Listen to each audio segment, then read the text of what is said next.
करनी थी, कुछ नहीं बल्कि बहुत सारी चीजें डिस्कस करनी थी आप लोगों से। तो वो मैं अब आप लोगों को बताती हूँ। और बेसिकली पहले थोड़ा सा बैच सिस्टम पे बात कर लेते हैं कि बैच सिस्टम सबको पता है क्या है। कम्युनिटी में हम पर्सन की जो है वो ट्रेनिंग कैसे करते हैं, हर एक चीज आप लोगों को पता है कि क्या होना है। लेकिन अब पहले हम लोग अपने सारे सेशंस लाइव लगाते थे। ठीक है, मतलब रिकॉर्डिंग प्रोवाइड नहीं करते थे। रिकॉर्डिंग जूम पे भी हम अगर डे वन लगा रहे हैं, प्रोडक्ट नॉलेज लगा रहे हैं, वेलनेस लगा रहे हैं, कुछ भी लगा रहे हैं, हम लोग जो है वो लाइव लगाते होते थे। अब जो है वो सेशन की जो ड्यूरेशन है वो भी थोड़ी कम होगी, क्योंकि डे वन लगेगा। और डे वन के बाद जो है वो बैच में फर्स्ट जो टॉपिक होगा वो प्रोडक्ट नॉलेज का होगा। पहले वेलनेस होता था, लेकिन अब मैं बताती हूँ, क्योंकि वेलनेस का बताना भी बहुत जरूरी है, वो मैं बताती हूँ कि उसको आप लोगों ने कैसे करना है।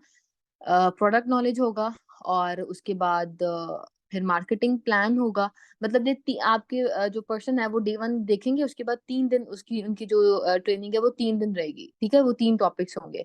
एक प्रोडक्ट नॉलेज, मार्केटिंग प्लान, और लाइक 2 CC। इस तरह से वो आप लोग जब एक दफा बैच स्टार्ट होगा ना, तो आप लोगों को पता चल जाएगा कि वो क्या क्या टॉपिक रहने वाले हैं। एक ये चीज, और हो सकता है कि मैं वेलनेस को ही डे टू में ऐड कर दूं, हो सकता है कि उसकी जगह कोई और टॉपिक रख लूं। अभी ये डिसाइडेड नहीं है। लेकिन बताने का मकसद ये है कि लाइव सेशंस नहीं लगा करेंगे। अब हम पर्सन्स को रिकॉर्डिंग प्रोवाइड किया करेंगे। ठीक है, लाइक जूम पे नहीं, जिस टाइम पे लेट सपोज अगर हमारा सेशन का टाइमिंग 8:30 होता था ना, अब वो हम डिसाइड कर लेंगे कि हमने रिकॉर्डिंग जो है वो किस टाइम पे देनी है। जैसे अगर लिंक 8:30 से पहले आता था, तो अगर हमने पर्सन को रिकॉर्डिंग दिखानी है तो वो किस टाइम पे दिखानी है। अब ये आप लोगों की बहादुरी है कि आप लोग किस तरह से पर्सन को उस चीज के उस चीज पे करते हो कि उसने किस तरह से रिकॉर्डिंग देखनी है। लाइक आप जैसे आपने हाइप क्रिएट की थी ना डे वन इनविटेशन में, जब आप वॉइस नोट करते हो तो उसके बाद आप ये इस चीज की हाइप क्रिएट करते हो, तो विद इन 3 आवर्स आप मुझे ये रिकॉर्डिंग देख के बता दें, देन आपके आगे बैच में और ये वो जो भी आप उसमें कहते हो ये चीज करनी है। तो अब जो बाकी उसको रिकॉर्डिंग्स मिला करेंगी वो सारी उसको बैच में ही मिला करेंगी। और वो एक्टिविटी जो डे वन के बाद हुआ करेगी वो भी उसको उसमें ही मिला करेगी। मतलब अब ये क्या होगा, आप लोग जब हम लोग रिकॉर्डिंग, लेट्स सपोज हमने टाइमिंग रखी है 8 PM की, कि हमने ग्रुप में कम्युनिटी में 8 PM पे हम लोगों ने लिंक डालना है सेशन का, जो रिकॉर्डिंग का लिंक है। तो हम वहां पे प्रॉपर प्रॉपर मैसेज डाल के जो है वो हम मैसेज किया करेंगे, वहां पे हर एक इन्फॉर्मेशन को प्रोवाइड करेंगे कि इतने टाइम में आप लोगों ने रिकॉर्डिंग देखनी है। ठीक है, और अदरवाइज आप लोगों को रिमूव कर दिया जाएगा उसके बाद विद इन वन, और हम फिर उसको वहां पे उस ग्रुप में एक्टिविटी भी सेंड किया करेंगे। तो ये अब आप लोगों का काम है कि अगर 8:30 पे ग्रुप में रिकॉर्डिंग आ रही है तो आप उसी टाइम अपने पर्सन को एक्टिव करो और विद इन वन और वो रिकॉर्डिंग देखे, और उसके बाद जब ग्रुप में एक्टिविटी आए तो वो उस एक्टिविटी को भी कंप्लीट करें। ठीक है, और जब एक्टिविटी के बाद पर्सन अपने अपने होमवर्क सेंड कर रहे होंगे तो वो तो ऑटोमेटिकली हाइप क्रिएट हो जाएगी ना, हर एक पर्सन जो है वो आपको अपना जो टास्क है वो सबमिट कराया करेगा। तो जो एक्टिविटी शेयर करने का सिलसिला था वो जो लास्ट बैच में था वो उसी तरह रहेगा, सेम जैसे पहले हुआ था।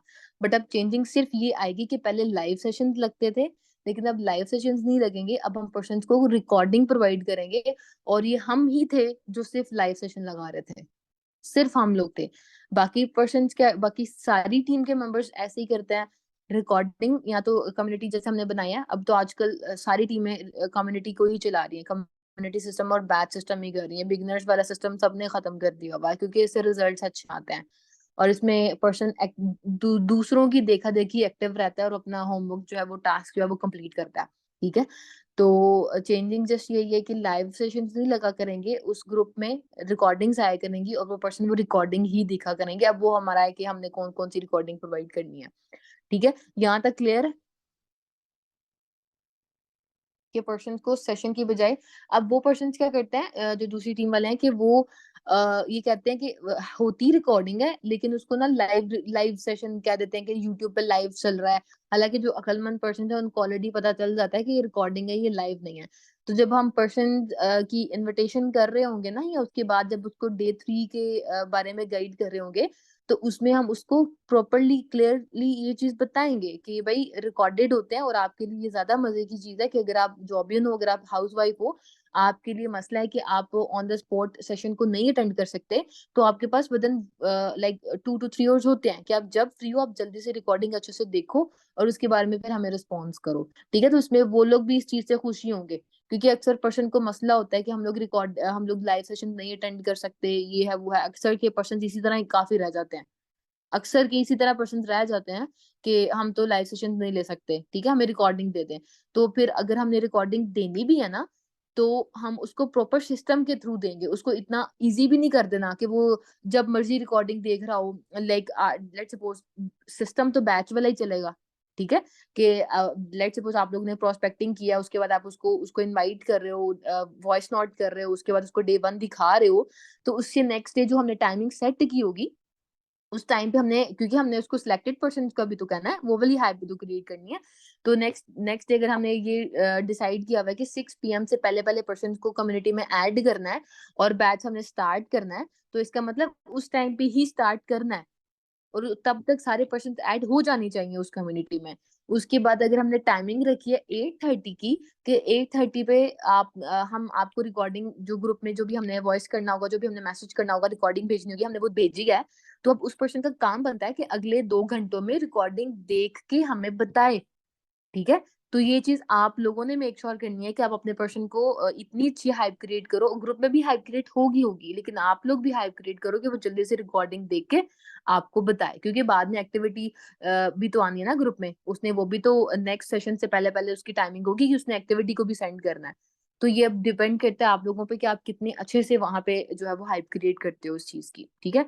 तो इससे काम बहुत आसान हो जाएगा, हमारा काम भी थोड़ा हो जाएगा कम, और आप लोगों का भी कम हो जाएगा। जो पर्सन इस वजह से चले जाते थे कि हम लाइव नहीं देख सकते, वो भी इस चीज को इजीली हैंडल कर पाएंगे। और बैच सिस्टम और सिलेक्टेड पर्सन वाला सिस्टम, तो वो तो वही चीज रहेगी जिस तरह से हम लोग हाइप क्रिएट करते हैं उसी तरह रहेगी, ठीक है। ये चीज हो गई। और यहाँ पे एक और चीज कि लेट सपोज, अब जाहिर सी बात है अगर हम दुबई से करते हैं, तो दुबई में आजकल अमाउंट है 1,25,000 2cc की अमाउंट है, करने वाले अभी भी कर रहे हैं, और जो नहीं करते उन्होंने 10 साल का भी कह दो उन्होंने नहीं करना। लेकिन द थिंग इज कि जो पर्सन वाकई में जेन्युइनली करना चाहते हैं, लेकिन वो नहीं कर पाते, ठीक है, इतनी ज्यादा अमाउंट एक साथ नहीं सबमिट करा पाते, हमारे पास उसका मैं आप लोगों को ये सोल्यूशन दूंगी कि अच्छा, एक और चीज है यहाँ पे जो मैं करूंगी कि जब पर्सन 2cc देख लेता है ना, मतलब जब वो ट्रेनिंग ले रहा होता है उस टाइम पे तो उसका मोटिवेशन लेवल बहुत हाई होता है, ठीक है। लेकिन जैसे ही उसको 2cc मिलता है उसकी मोटिवेशन थोड़ी डाउन हो जाती है इतनी ज्यादा अमाउंट सुन के। उसके बाद ना हम पर्सन की क्लोजिंग भी कर लेते हैं अच्छे से, उसकी मानिक स्ट्रेटेजी भी हो जाती है, उसकी सीनियर अप्रोच भी हो जाती है। लेकिन उसके बाद क्या, उसके बाद अगर पर्सन का के पास कोई सोल्यूशन नहीं आता, उस मतलब कोई सोल्यूशन नहीं होता उसके पास, पैसों का नहीं उससे अरेंज हो पाते, तो एक दिन गुजर जाता है, 2 दिन गुजर जाते, थोड़ी बहुत हो जाती है, लेकिन हम उसको ना तो एंड टाइम को देते हैं। मतलब हमने जितनी अर्जेंसी क्रिएट करनी होती है ना, वो हम 2cc से पहले पहले कर रहे होते हैं, हालांकि ज्यादा अर्जेंसी हमें आफ्टर 2cc करनी है, ठीक है। मेरी बात को ध्यान से सुनिएगा मैं क्या कहना चाह रही हूँ। और जब पर्सन की एक दफा सीनियर अप्रोच होगी, मानिक स्ट्रेटेजी होगी, क्लोजिंग होगी, लेकिन उसके बाद भी वो पर्सन नहीं कर रहा, तो आहिस्ता आहिस्ता जैसे जैसे दिन गुजरते हैं ना, उस पर्सन का जो मोटिवेशन लेवल है वो डाउन हो जाता है, ठीक है। वो जो मोटिवेशन थी 2cc तक, वो तब आधी खत्म हो गई, 50% रहेगी। उसके बाद 10 दिन बाद, जब जैसे 10 दिन गुजरते हैं, 15 दिन गुजरते हैं, वो बिल्कुल ही डाउन हो जाता है, और वो कभी अभी आप लोगों के पास भी काफी पर्सन ऐसे होंगे कि जो काफी महीनों से आपके साथ अटैच हैं, बट उन्होंने अभी तक 2cc नहीं किया, ठीक है। हालांकि उनको पता है कि प्लेटफॉर्म बहुत अच्छा है, बहुत कुछ हो सकता है, बट वो नहीं कर रहे, क्योंकि इस बिजनेस को स्टार्ट करने के लिए मोटिवेशन चाहिए, तो वो उनमें खत्म हो जाती है। तो इसमें भी कहीं ना कहीं हमारा कसूर है कि हम लोग अर्जेंसी क्रिएट नहीं करते, उनको टाइम लिमिट नहीं देते, ठीक है। तो ये चीज हमने करनी है, हमने पर्सन की मोटिवेशन को डाउन नहीं होने देना। और अब ये उसके लिए क्या सोल्यूशन है, प्रॉपर वो जो मैं आपको लोगों को क्लोजिंग की रिकॉर्डिंग सेंड करूंगी उसके अंदर प्रॉपर सोल्यूशन है।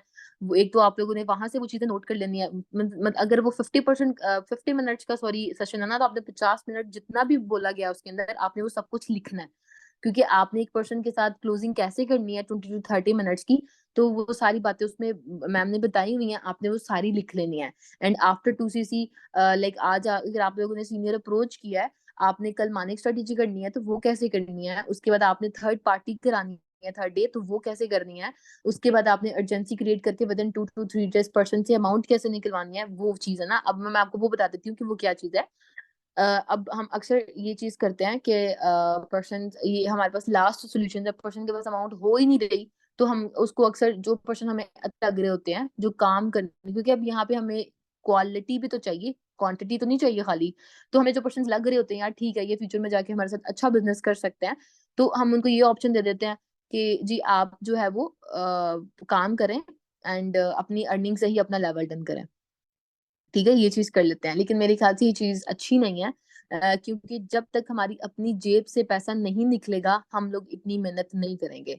और हमें पता है कि प्लेटफॉर्म ऑथेंटिक है, हम एक साल के अंदर यहाँ पे लाखों में जा सकते हैं, लेकिन ये उनको पता है जिनकी जेब से पैसा निकला हुआ है।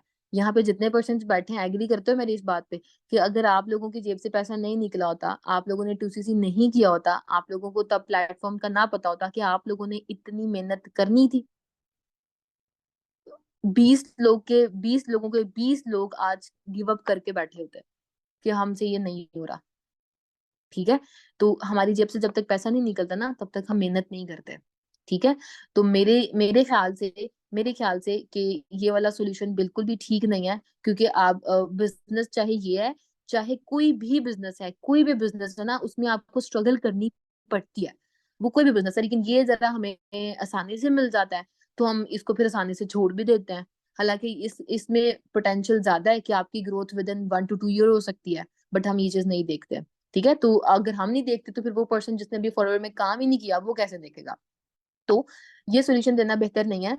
इससे बेहतर सोल्यूशन ये है, क्योंकि आपने उस पर्सन की क्लोजिंग भी तो करनी है ना, तो मेरे ख्याल से ये सोल्यूशन ज्यादा बेहतर है कि आप उसे सीट रिजर्व करवाओ उसकी विद इन 20 या 30,000 उसकी सीट रिजर्व करवाओ। जब वो पर्सन सीट रिजर्व करवाएगा ना, तो बिलीव मी वो पर्सन विद इन 10 डेज आपको बाकी 2CC की अमाउंट भी पूरी करके देगा।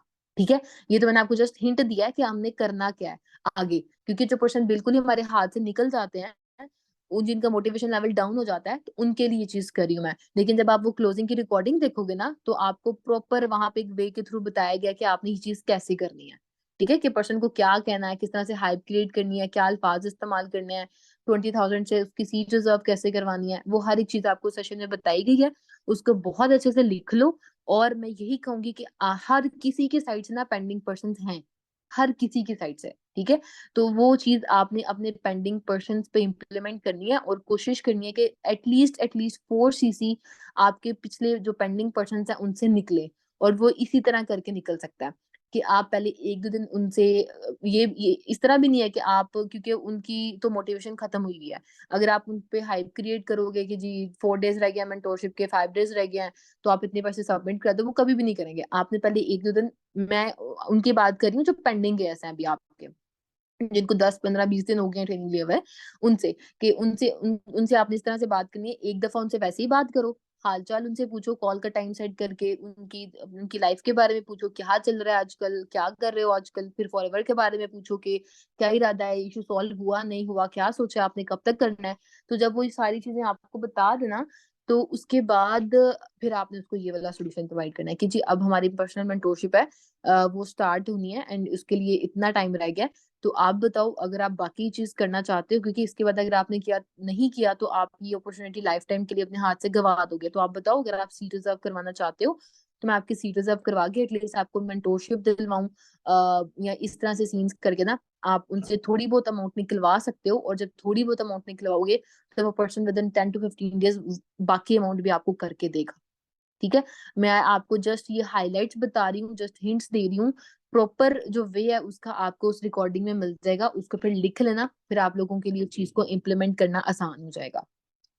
समझ गए? यहाँ तक क्लियर है? इस तरह करके ना आप लोग एटलीस्ट 1 महीने में 4CC का बिजनेस आराम से कर सकते हो। और अब ये जो चीज है ना, अब अगली दफा जब आप लोग अपना करोगे, बैच स्टार्ट होगा, प्रोस्पेक्टिंग करोगे, पर्सन लाओगे, उन पर्सन पे ये चीज ज्यादा इफेक्ट करेगी। क्यों? क्योंकि जो स्ट्रक्चर मैंने आपको बताया है, जो नोट्स मैंने आपके बनवाया है, अगर आप पर्सन से उस तरह से उस पर्सन को लेके चलोगे ना, तो एंड पे, क्योंकि उसका तो मोटिवेशन लेवल डाउन नहीं होगा ना, 2CC के बाद 2-3 दिन बाद ही हम उसको ये वाला ऑप्शन दे देंगे। अगर 2-3 दिन में वो अमाउंट इकट्ठी करने वाला हुआ तो कर लेगा, अगर 3-4 दिन में भी वो अमाउंट नहीं इकट्ठी करनी उसने, तो उसने फिर कभी भी नहीं करनी। तो फिर क्योंकि वो हमारे साथ ऑलरेडी अटैच है, अभी वो फ्रेश ही है, उसकी मोटिवेशन लेवल अभी इतना डाउन नहीं हुआ हुआ, उसको फॉरवर्ड का पता अभी रिसेंटली चला था, उसने बड़े अच्छे अच्छे ट्रेनिंग ली हुई है, तो वो ये चीज लाजमी करेगा। ठीक है, तो अगर आप स्टार्ट में ही चीज कर लेते हो तो नेक्स्ट पर्सन के पास 20 डेज होते हैं, तो वो किसी भी तरह करके 2cc लेवल जरूर डन करेंगे। और वो तभी करेंगे जब आप मेरे इस सिस्टम को फॉलो करोगे जो मैंने लास्ट 6 डेज में आप लोगों को सिखाया है। समझ आ गई मेरी बात की सबको?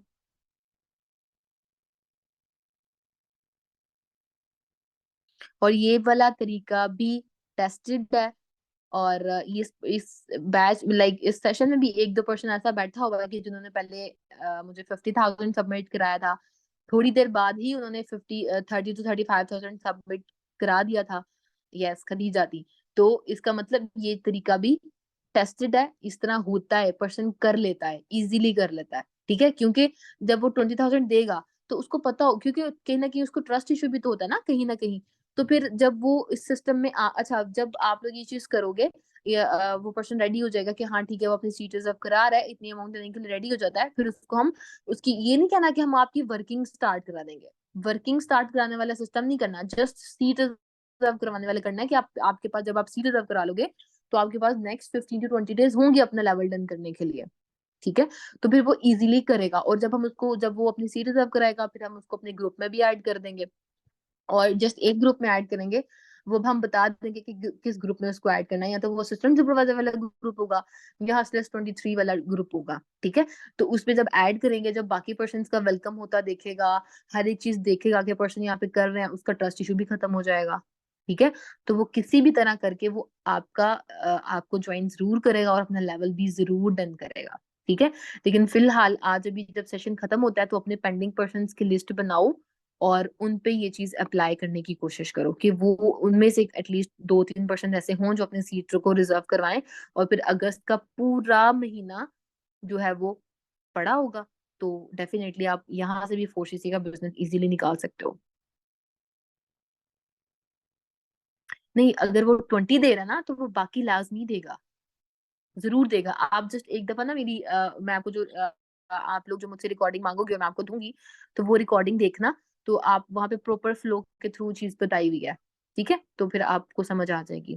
क्योंकि ये 20 हम उससे ये कह के नहीं ले रहे कि आपकी वर्किंग स्टार्ट करवा देंगे। हम उसे ये कह रहे हैं कि आपकी जस्ट सीट रिजर्व होगी और आपको फिर आगे 10 to 20 डेज मिल जाएंगे। क्योंकि देखो, अगर हम उसको वैसे ही कहते हैं कि हाँ ठीक है तुम ना 10-20 डेज ले लो और फिर देख लेना, अगर आपने करना हुआ तो हमें बता देना, तो वो पर्सन कभी भी नहीं आता। क्योंकि उसकी जेब से तो कुछ गया नहीं हुआ, उसकी मोटिवेशन पहले ही डाउन है, तो वो नहीं करेगा। ठीक है, लेकिन जब उसकी जेब से शुरू में आप हम सीट रिजर्वेशन के नाम पे 20,000 ले लेंगे ना, वो 20,000 कहीं भी नहीं जाएगा, हम कोई आईडी नहीं बनवाएंगे। हाँ, आईडी बना देंगे उसकी। ठीक है, ताकि उसका ट्रस्ट इशू और खत्म हो जाए। और आईडी बना देंगे, लेकिन उसको जस्ट ग्रुप में ऐड करके उसकी वर्किंग स्टार्ट नहीं करवाएंगे। तो जब उसने 20 दिया होगा ना, वो नेक्स्ट 10 to 20 डेज में अपना बाकी भी अमाउंट देगा, आपको लाजमी देगा। मैम एक सवाल, एक मैम बिजनेस के लिए में 30K से 2C से स्टार्ट करवा रहे हैं, वो कैसे? ये कुछ भी नहीं है ऐसा, मैंने इस चीज पे भी पूरी सर्च किया है कि उन्होंने 0.5cc या 1cc या इस तरह से करके कुछ सिस्टम चलाया हुआ है। आप 0.5cc, वो यही चीज है जो मैं आपको ये बता रही हूँ। वो मैंने आपको जस्ट ये कह दिया कि आप सीट रिजर्वेशन के नाम पे लो। ठीक है, उन्होंने ये कह दिया कि 30 kg आपसे आपका 2cc लेवल डन हो जाएगा। 2cc करने का एक ही तरीका है, और वो ये तरीका है कि आप 1390 या 95 जितने भी दिरहम है वो आप पे करो और अपना 2cc लेवल डन करो। वो 30 के लेके सीट ही रिजर्व कराते हैं उस पर्सन की। ठीक है, उसके बाद विद इन 10 to 20 डेज बाकी अमाउंट पूरी करवाते हैं। और वहाँ सर नवीन ने स्टोरी लगाई थी डन योर 2cc। अच्छा, ये भी मैं बता देती हूँ। सर नवीन ने जो 2cc 2095 में कराया ना, अब आप लोग मुझे बताओ सर नवीन किस लेवल पे काम कर रहे हैं, वो क्या है फॉरएवर में? पता है किसी को? मैनेजर है। तो आपको पता है मैनेजर लेवल पे आपकी पर पर्सन रिक्रूटमेंट की जो कमीशन है वो कितनी होती है?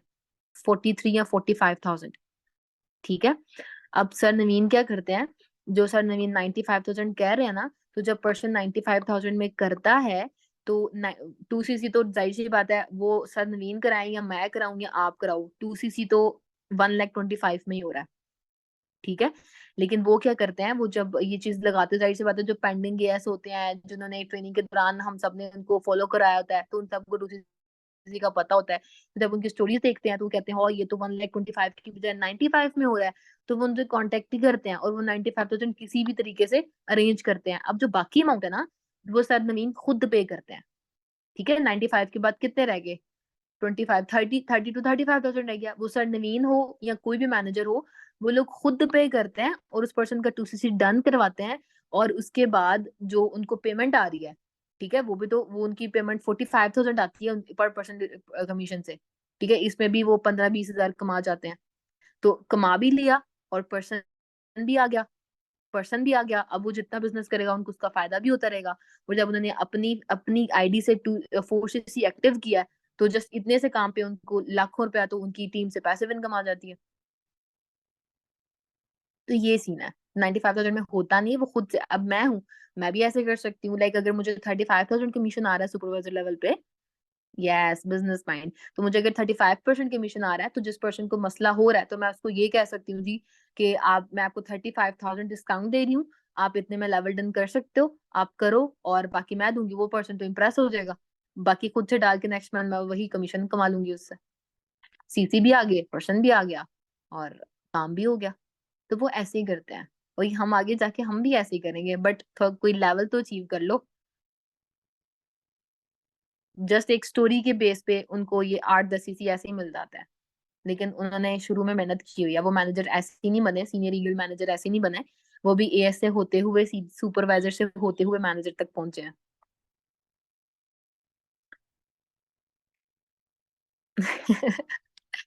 अच्छा मुझे बताओ, ये सिस्टम समझ में आया कि रिकॉर्डिंग ही चला करेगी, रिकॉर्डिंग ही किया करेंगे और लाइव वाला नहीं किया करेंगे।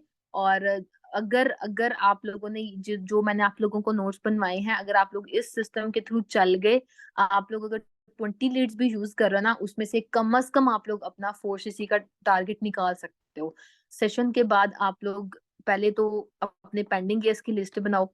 ठीक है, वो चीज करो, उनमें से 4CC निकालने की कोशिश करो। और उसके बाद फिर, और दूसरा ये कि आप लोगों को जैसे पता है कि मैं नेक्स्ट 15, 20, 30, अब एग्जैक्ट नहीं पता कि कितने दिन वहां पे लगेंगे, तो मैं उसमें उस तरह से काम नहीं कर पाऊंगी जिस तरह से पहले होता है, सीनियर अप्रोचेस, क्लोजिंग, ये चीज नहीं हो पाएगी। लेकिन इंशाल्लाह इंशाल्लाह मैं एक्टिव रहूंगी।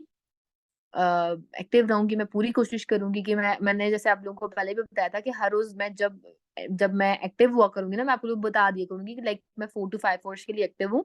अब जिसने जो भी कराना है वो मुझसे करा सकता है, जिसने सीनियर अप्रोच करानी है, क्लूजिंग करानी है, या कुछ भी करवाना है, तो वो आप लोग करवा सकते हो। ठीक है, ऐसा नहीं है कि मैं बिल्कुल ही सीन से गायब हो जाऊंगी, सीन में ही रहूंगी, सिस्टम को भी देखूंगी। मैम रोजा के साथ इंशाल्लाह उन पे कोशिश करूंगी कि ज्यादा बर्डन नहीं डले। ठीक है, लेकिन उस तरह से नहीं हो पाएगा। ठीक है। और क्या बात करनी थी इसके अलावा, किसी और ने कोई क्वेश्चन करना है? खैर मुबारक। और क्या बात करनी थी? और दूसरा ये कि अपनी अपलाइन की रिस्पेक्ट करना सीखें। मैंने बहुत देखा है कि जाहिर सी बात है यहाँ पे जरूरी तो नहीं है ना कि आपकी जो डाउनलाइन है आपसे छोटी ही हो एज में। आपकी डाउनलाइन आपसे एज में बड़ी भी तो हो सकती है। और बड़ी हो या छोटी हो, अपलाइन अपलाइन ही है। और उसका रिस्पेक्ट फैक्टर जो है वो नहीं जाना चाहिए। अगर आप अपलाइन को अपलाइन के नाम से बुला रहे हो, तुम करके बुला रहे हो, तो ये चीज मैं दोबारा नहीं देखूं प्लीज। और ये बहुत से पर्सन है मेरी टीम में जो ऐसे करते हैं। ठीक है, मेरा सर अहमद के साथ बहुत अच्छी बॉन्डिंग है, जो मेरे अपलाइन है बहुत अच्छी बॉन्डिंग है, रोज मेरी उनसे बात होती है, एक भी दिन ऐसा नहीं होता कि मेरी उनसे बात नहीं हो। लेकिन मेरा कभी भी उनको नाम से बुलाने का दिल नहीं करता, हालांकि एज फेलोज हैं। ठीक है, मैं उनको जब भी बोलती हूँ सर ही बोलती हूँ। और कभी भी मैं उनको तू ये करके मैंने नहीं बुलाया। रिस्पेक्ट फैक्टर जो है वो कभी भी नहीं गया।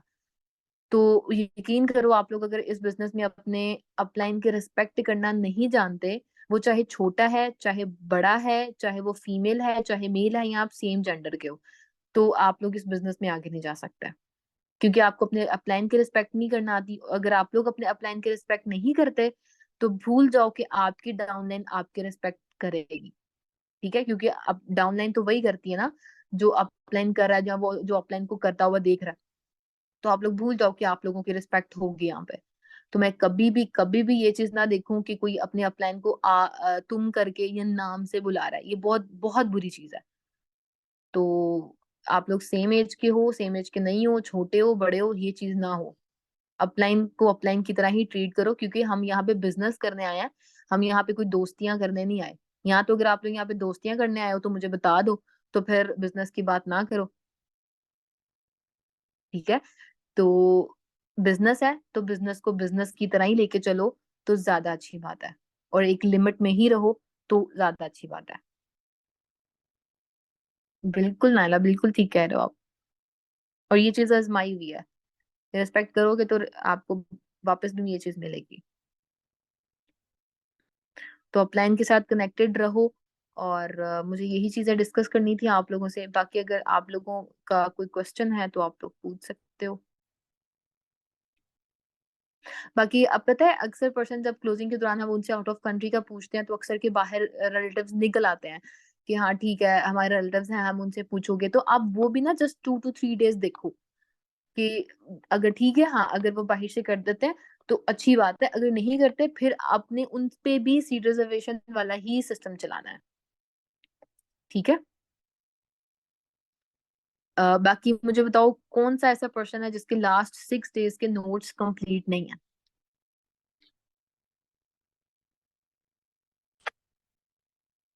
और माशाल्लाह मैम मुनीबा और मैम नाइला, बहुत अच्छा काम कर रहे हो आप लोग। बहुत खुशी होती है देख के कि इतनी डेडिकेटेड लेडीज हैं टीम में और बहुत अच्छा काम करी हैं।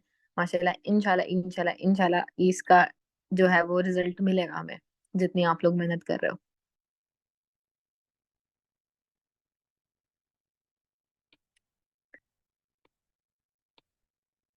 1 day के रहते हैं? किस दिन के रहते हैं आप लोगों के? मैंने डे 6 की ना रिकॉर्डिंग दे दी हुई है ग्रुप में। तो आप रिकॉर्डिंग देख लो और उसको भी कंप्लीट करो, क्योंकि एट द एंड फायदा आप लोगों का ही है। सबके नीट नोट्स है ना, ये ना हो कि आप लोग कॉल कर रहे हो पर्सन को सामने नोट्स रख के और आप लोगों को अपनी राइटिंग खुद ही समझ में ना आ रही हो कि हमने लिखा क्या है, बोलना कुछ और बोल कुछ और दो।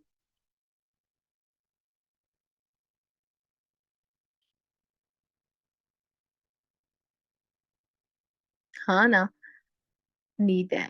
ठीक है। बाकी पेंडिंग पर्सन्स पे थोड़ा काम स्टार्ट करो, ताकि अभी से अगर हम उनको एक्टिव करते हैं तो फिर जरा थोड़ा सा आसान हो जाएगा काम।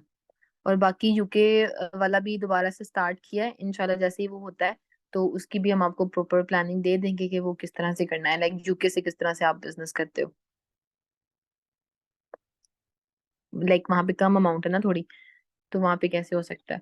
और दूसरा यार, मुझे एक और चीज हाँ क्लियर करनी थी कि अब मैं आप लोगों को बता देती हूँ कि अर्निंग्स का क्या सीन है। लेट सपोज एक पर्सन है वो दुबई से रजिस्टर्ड है, ये चीज ना आप लोगों को पता होनी चाहिए। हम कहते हैं ना कि हम लोग दूसरी कंट्री से बिजनेस कर सकते हैं, तो डेफिनेटली कर सकते हो। अब जैसे एक पर्सन है वो दुबई से रजिस्टर्ड है, जैसे कि फर्स्ट करो मैं हूँ। ठीक है। लेकिन अगर मैं यूके में बिजनेस करती हूँ ना, लाइक मेरा जो स्पॉन्सर है, जो मेरा पर्सन है, उसको मैंने यूके से स्पॉन्सर किया है और उसकी आईडी यूके से बनाई है मैंने। ठीक है। तो अब यूके में ठीक है मैं जल्दी से बोल देती हूँ। यूके में जो बनाई है मैंने आईडी, उसमें एक लिमिट है कि आप 100 पाउंड से ज्यादा जैसे ही अर्न कर लेते हो तो आपकी अमाउंट रिलीज हो जाती है वहां पे। ठीक है। अच्छा, एंड करो सेशन को, दोबारा से ज्वाइन करो, फिर मैं आपको बताती हूँ ये चीज।